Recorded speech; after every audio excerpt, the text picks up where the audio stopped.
আজ আমরা আলোচনা করছি আলোর নিচে ছায়া ভৌতিক রহস্য থেকে একটা ছোট্ট গল্প। নামটাও বেশ ইন্টারেস্টিং, আলোর নিচে ছায়া। হ্যাঁ, আর গল্পটা কিন্তু মানে একেবারে কথকের নিজের অভিজ্ঞতা। তাই নাকি? মানে ফার্স্ট হ্যান্ড অ্যাকাউন্ট? একদম। ঘটনাটা অনেক দিন আগের। মেদিনীপুরের মোল্লাবান্ড বলে একটা গ্রাম। বেশ প্রত্যন্ত। ও আচ্ছা। কথক তখন সবে ক্লাস 9-এ পড়েন। গরমের ছুটিতে মামার বাড়ি বেড়াতে গিয়েছিলেন। হুম। তো আজকে আমরা এই বেশ সংক্ষিপ্ত কিন্তু গা ছমছমে অভিজ্ঞতাটার একটু গভীরে যাব, তাই তো? হ্যাঁ, চেষ্টা করব এর ভেতরের রহস্যটা বা মানে কি বলতে চাইছে গল্পটা সেটা বোঝার। গল্পের শুরুতেই পরিবেশটা দারুণভাবে ধরেছেন কথক। একটা ছবি ভেসে ওঠে চোখের সামনে। ঠিক, বিদ্যুৎহীন একটা গ্রাম, সন্ধে নামছে, কেরোসিনের বাতির আলো টিমটিম করছে। উঠোনে সবাই বসে গল্প করছে, একটা শান্ত ভাব, কিন্তু কেমন যেন একটু বেশি নিস্তব্ধ, তাই না? হ্যাঁ, ওই নিস্তব্ধতাতেই যেন কিসের অপেক্ষা করছে। আর ঠিক সেই সময়ই মানে ওই থমথলে পরিবেশে একজন অপরিচিতা বৃদ্ধার আগমন। হ্যাঁ, আর তার বর্ণনাটাও কেমন প্রতীকী মনে হয়। সাদা শাড়ি, একটু ঝুঁকে হাঁটেন, চুল আধ পাকা। খুব শান্তভাবে এসে জল চাইলেন, তাই না? একদম। ওই শান্ত আগমনটাই কিন্তু কেমন যেন একটা মোচড় আনে গল্পে। জল খাওয়ার পরেই তো ব্যাপারটা অন্যদিকে মোড় নিল। ও হ্যাঁ। ওই অদ্ভুত প্রশ্নটা। হ্যাঁ, যে বাড়িটা তার চেনা লাগছে কিনা। হ্যাঁ। মামা তো স্বাভাবিকভাবেই জানতে চাইলেন কে উনি, আগে থাকতেন কিনা এখানে। আর তখনই উনি হাসলেন। সেই হাসিটার কথা বেশ জোর দিয়ে লেখা আছে। হ্যাঁ, হাসিটা নাকি স্বাভাবিক ছিল না। কেমন যেন মানে গলার ভেতর থেকে উঠে আসা একটা শব্দ, গা শিরশিরে ব্যাপার। উফ উফ। আর তারপরে সতর্ক বার্তাটা। ঠিক। চলে যাওয়ার ঠিক আগে ঘুরে দাঁড়িয়ে বললেন, আজ রাতে বাড়ির পেছনের বটগাছটার নিচে যাস না। কেন? কারণটা বললেন। হ্যাঁ, বললেন, ওরা নামবে, তোরা ঠিকঠাক থাকিস। এই ওরা নামবে কথাটা যে কি ভীষণ ভয়ের। মানে কোনো ব্যাখ্যা নেই, কারা নামবে, কেন নামবে, কিচ্ছু না। কিচ্ছু না। বলে মহিলা অন্ধকারে মিলিয়ে গেলেন, যেন ছিলেনই না। ভাবা যায়। আর এর পরেই তো আসল টুইস্টটা, তাই না? একদম।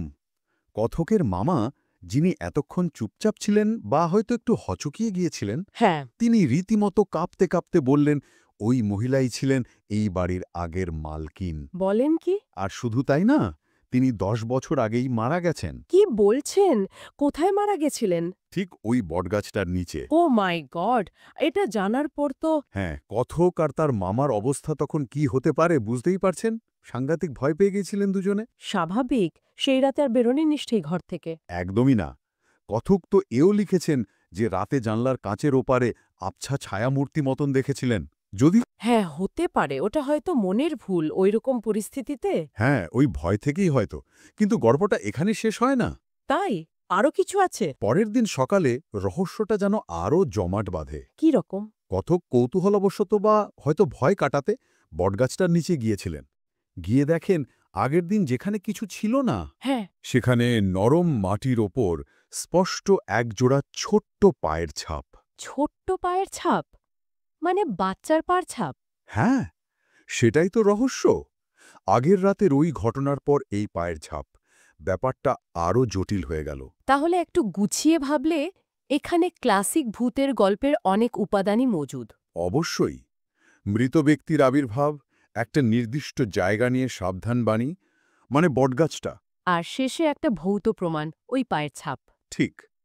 কিন্তু শুধু এইগুলো একটার পর একটা সাজালেই তো হয় না।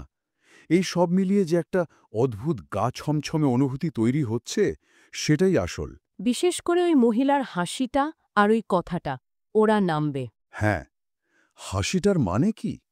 সত্যি কি অস্বাভাবিক ছিল, নাকি তার মধ্যে অন্য কোনো মানে ছিল? আর ওরা কাদের কথা বলছিলেন উনি? কোনো অশুভ শক্তি? এগুলোই তো প্রশ্ন, যার কোনো সহজ উত্তর গল্পে নেই। ওই বৃদ্ধার উদ্দেশ্য কি ছিল? তিনি কি সত্যি ভালোর জন্য সতর্ক করতে এসেছিলেন, নাকি ভয় দেখাতে? তার ওই শান্ত আগমন আর যাওয়ার সময় ওই ঠান্ডা সতর্ক বার্তা, কেমন যেন একটা বৈপরীত্য আছে। ঠিক।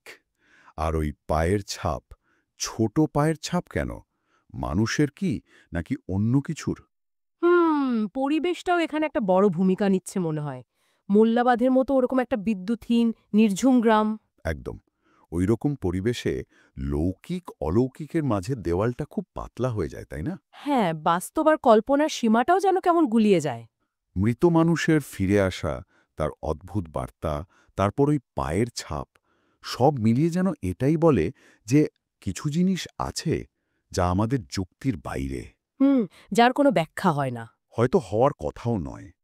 তাহলে এই গল্পটা আমাদের ঠিক কী দিল? শুধু একটা ভয়ের গল্প? আমার মনে হয় তার চেয়ে একটু বেশি। এটা আমাদের ভাবায় যে ভয় জিনিসটা আসলে কি। মানে মানে যা আমরা দেখছি বা শুনছি সেটাই কি সব, নাকি আমাদের মনের ভেতরে যে ভয়গুলো বাসা বেঁধে থাকে সেগুলোই এই ধরনের অভিজ্ঞতার জন্ম দেয়? মানে ওই বৃদ্ধার আশা, তার কথা, ওই পায়ের ছাপ, এগুলো কি আসলেই ঘটেছিল? নাকি কথকের মনের ভয়, ওই পরিবেশ, হয়তো স্থানীয় কোনো লোককথা সব মিলেমিশে তৈরি হয়েছিল? এই প্রশ্নটাই হয়তো আসল। বটগাছের নিচে ওরা সত্যিই নেমেছিল কিনা তার থেকে বড় প্রশ্ন হল ওই ওরা কারা বা কি, আর তাদের নামার মানেটাই বা কি। গল্পটাই উত্তরগুলো দেয় না, শুধু প্রশ্নগুলো রেখে যায়। আর সেখানেই হয়তো এর মজাটা। এটা আমাদের সোচনায় বাধ্য করে যে আমরা আমাদের চেনা জগতের কতটুকুই বা জানি। আর আমাদের অভিজ্ঞতার কতটা বাইরের ঘটনা আর কতটা আমাদের ভেতরের জগৎ দিয়ে তৈরি। একদম। এই গল্পগুলো সেই প্রশ্নগুলোকেই উস্কে দেয়, আমাদের বাস্তবতার ধারণাটাকেই একটু নাড়িয়ে দিয়ে যায়।